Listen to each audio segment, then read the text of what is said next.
ฝนจะตกแล้วเนี่ย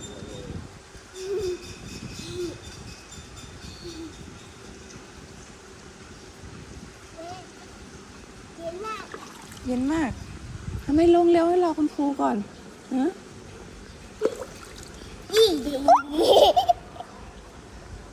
เฮ้ย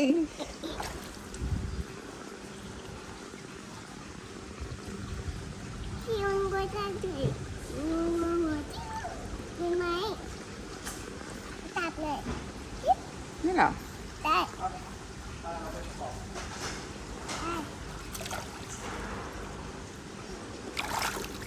เดี๋ยวเห็นน้ำไหมเห็นน้ำตรงนั้นไหมน้ำปุดเลยมาปุดไม่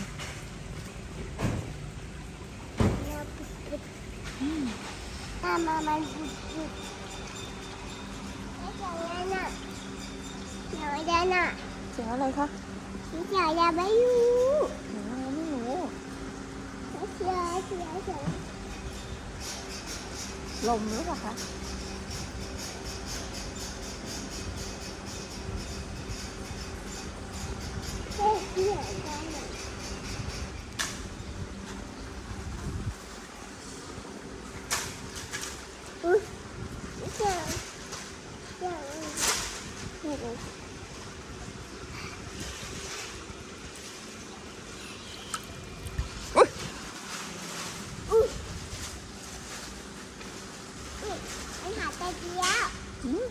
ฝนจะตกแล้วเนี่ยใช่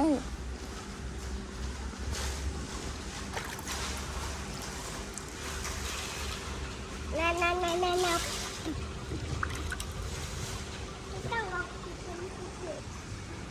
อันไหน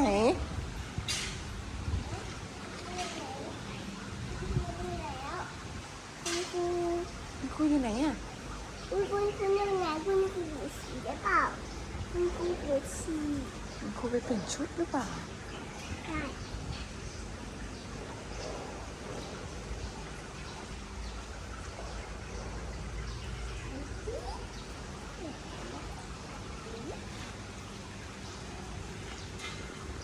หนาวไหมเปลี่ยนครึ่งตัวแล้วเนี่ยโอ๊ยทำไมมีใบไม้2 ใบ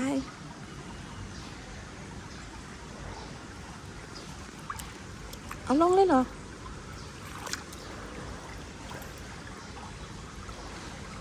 มีถังท่อม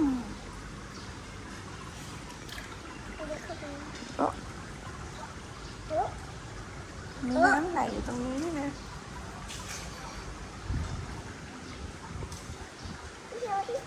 เชียวมันก้อยตาเจ๋นะครับพี่เขาทำอะไรอยู่ไม่รู้เหมือนกันนะพี่เขาทำอะไรเนี่ยพี่ครับพี่เขาชอบดี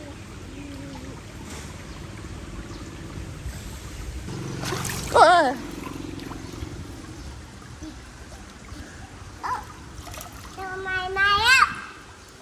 ฝนจะตกแล้วนะไปดีจะจุก เปีย แล้ ก ว หรือเปล่าเนี่ย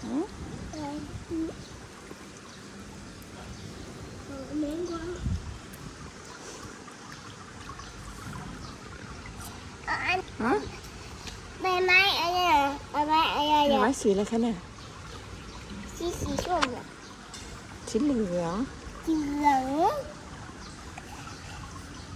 มันก็ได้เปล่า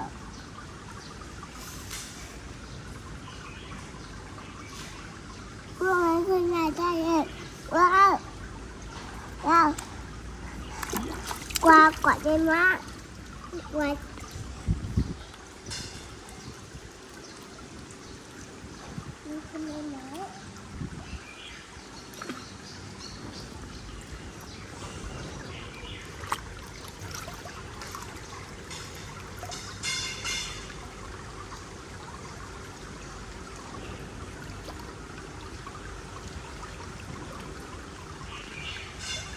พี่ขาทำยังไงคะ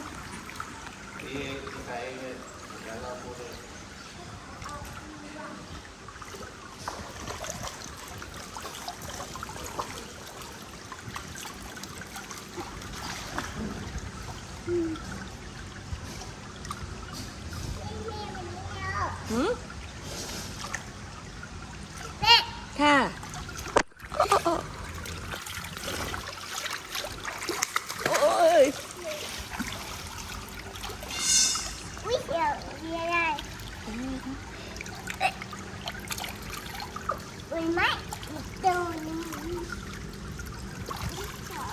ระวังลื่นนะ เขียว ดี เขียวเขียวๆ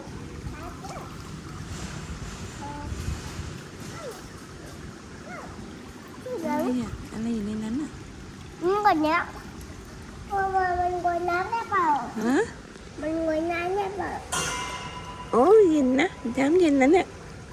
เห็นไหมมันมีคนอยู่ตุ้ม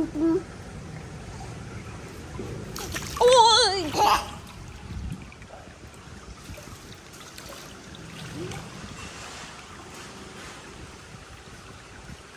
ดีๆฝนจะตกหรือเปล่าฮะ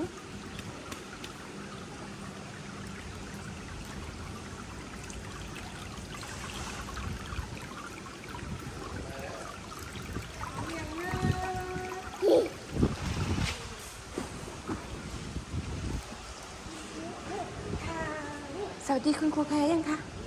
สวัสดีคุณครูค่ะสวัสดีค่ะว้าวเอ้ามันจมกันนะทำยังไงน่ะ แต่ถ้าปลาฉลามไม่ให้นะ มันว่ายน้ำได้ไหมปลาฉลามน่ะ เกิดเองขึ้นเหรอดูด้วยดูหายท้องแล้วกันแก้เหนื่อยแค่เอง อุ้ย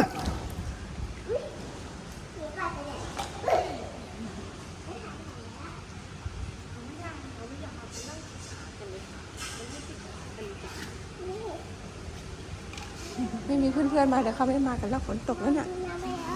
เหมือนฝนตกก็มีเด็กแบบแคนเซิลไปได้เพราะว่า อ๋อ เย็น อ๋อ ว้าจะไหวไหมนะจะมีคนหนาวไหมนะวันนี้ ตกแน่ๆเลยเมื่อวานก็ตกแรงมาก ใช่ค่ะ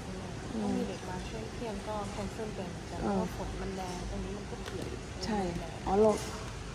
น้ำมันหยดลงมาอยู่ใช่ไหมคะ ใช่ค่ะแล้วก็มันสาดเข้ามาลมแรงผู้ปกครองก็กลับเลย อ๋อ แต่เราก็แคนเซิลไปก่อน อ๋อ ถ้าอีกสักพักเวลาน้องเรียนถ้าฝนตกแรงก็หยุดต่อก็ได้คุณแม่เดี๋ยวชมพูหาวันยืดเวลาออก โอเค เพราะว่าเดี๋ยวกลัวเป็นไข้ด้วยโดนฝน นายกลัวอยู่ว่าฝนจะตกจะเรียนดีไหมเนี่ย เรียนไหมหรือว่าจะเล่นน้ำเฉยๆวัน ฝน นี้ จะตกหรือเปล่าโดนฮะเดี๋ยวจะเลื่อนไปวันอื่นก่อนก็ได้มั้งฮะเดี๋ยวจะเล่น โอ้เปียกแล้วคุณหนาวแล้วจะมีเปียกก็ยังจะมีเปียกก็ยังว้าหนาว ฝนตกลมแรงอะไร ใช่ถ้าตอนนี้ก็จะลมแรง แล้วขับมอเตอร์ไซค์มาเลยนะ มานั่งคิดขาโชว์ไหนรอบนึงคิดขารอบนึงโชว์หน่อยได้ไหมเดี๋ยวมาติดขาก่อนมาติดขา ฝนตกน่าจะดี ถ้าไม่ไหวก็ไม่เป็นไร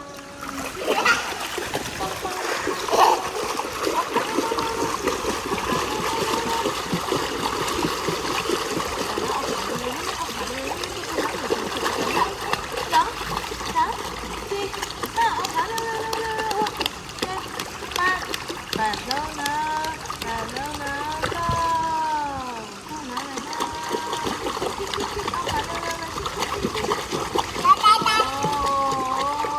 าขาเร็วๆหน่อยเอาขาเร็วๆหน่อยเร็วเอาขาเร็วๆหน่อยเร็วไหนนะจะมีคนที่ขาเร็วๆ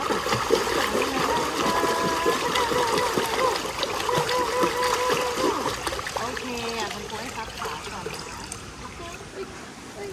จะเป็นยังไงนะจะเป็นยังไงนะเก็บยังไงนะ มันต้องเก็บยังไงนะลืมไม่ได้ก้มหน้าลงหัวยืดแขนยาวๆยืดแขนยาวๆด้วยจึ๊บถึงยังเหรอจะไหวไหมนะวันนี้จะมีคนเรียนว่ายน้ำเหรออุ้ยน้ำมันไปเก็บให้คุณได้ไหมข้างหน้าใกล้ ใจดีถ้าฝนตกใจดีต้องหยุดนะคะโอเคไหมตกใจแล้วเห็นไหมเราไม่เรียนดีกว่าไหมใจดีฝนมันจะตกอันตรายโอเคไหมต้องหยุดก่อนลมแรงมาก ยืดสายตาออกไปให้ โอเค เพราะว่ามันฝนตกลมแรงทีนี้ก็ ใช่อันตรายเดี๋ยว ใช่ค่ะเปียก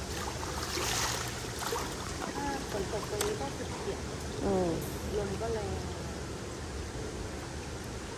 ไปใจดีกลับบ้านก่อนไหม ไ ฝนตกลมแรงแต่ฟ้าร้องเสียงดังจะดีกลัวนะโอเคไหมโอเคแค่นี้ก่อนนะอันตรายนะโอเคไหมคะคุณครูเดี๋ยวค่อยมาเรียนกับคุณครูใหม่นะโอเคไหมพอก่อนเดี๋ยวฝนตกจะดีเห็นไหมลมแรงเห็นไหมอันตราย บ้านไม่ได้นะฝนตกกลับบ้านไม่ได้นะได้ลมเริ่มมาแล้วนะจะฟังน่าจะตก ใช่เมื่อวานลมแรงน่ากลัวมากอ่ะโอเคแค่นี้แหละจะดีขอบคุณค่ะคุณครูกัน สัปดาห์หน้านะสัปดาห์หน้า